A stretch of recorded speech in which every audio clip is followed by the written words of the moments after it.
নমস্কার। আমি কে সেটা আজ নাই বা জানলেন, হয়তো কোনো একদিন জানবেন, হয়তো বা কখনোই নয়।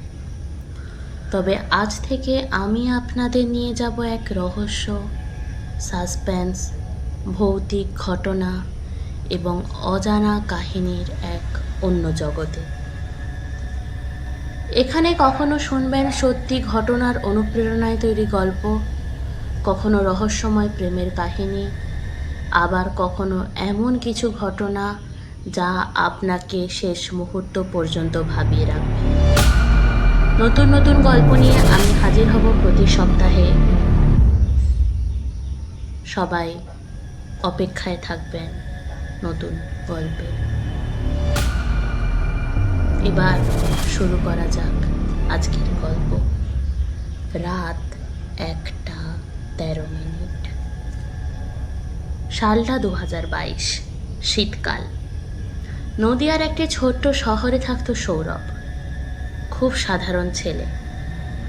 দিনে সাইবার ক্যাফেতে কাজ করত, রাতে বাড়ি ফিরে বই পড়তো বা মোবাইলে সময় কাটাতো। সব কিছুই স্বাভাবিক ছিল, কিন্তু এক রাত তার জীবন সম্পূর্ণ বদলে দেয়। সেদিন রাত 10:30 নাগাদ কাজ ছেড়ে বাড়ি ফিরছিল সে। রাস্তাঘাট প্রায় ফাঁকা, হালকা কুয়াশাও নেমেছে। রাস্তার পাশ দিয়ে হাঁটার সময় তার চোখে পড়ল একটি পুরনো মোবাইল ফোন। ফোনটা রাস্তার ধারেই পড়েছিল।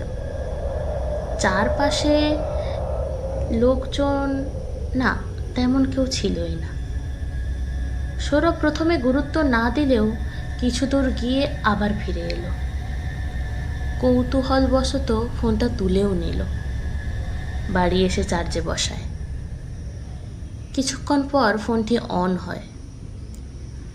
ফোনের ভেতরে কোনো সিম কার্ড ছিল না, কোনো কন্ট্যাক্ট নেই, কোনো ছবি নেই, কোনো সামাজিক মাধ্যম নেই, শুধু দুটো অদ্ভুত জিনিস।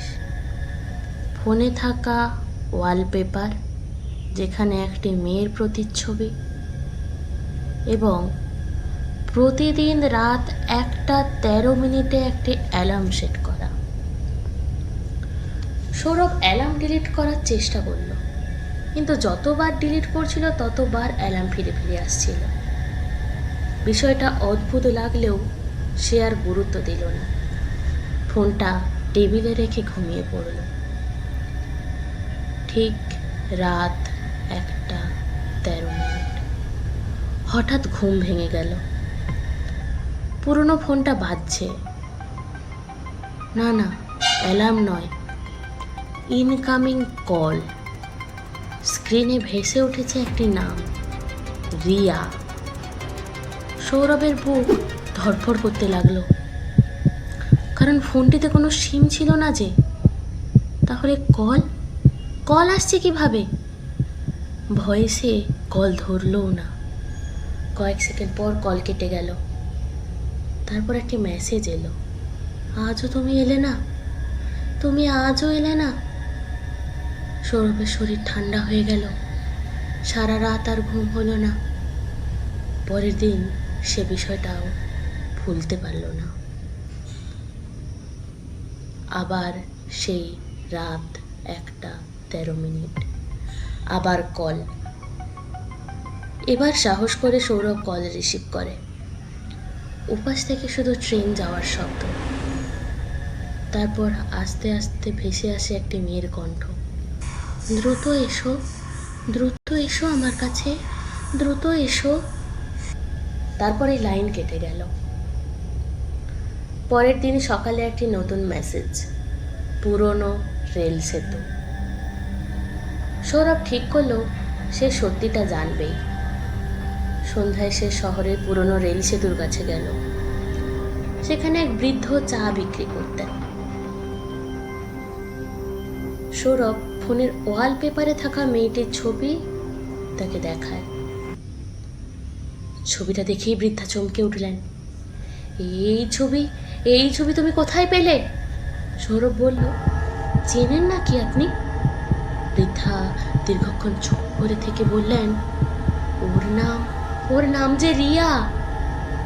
বছর আগে মারা গেছে। সৌরভের হাত কেঁপে উঠল। দুর্ঘটনা?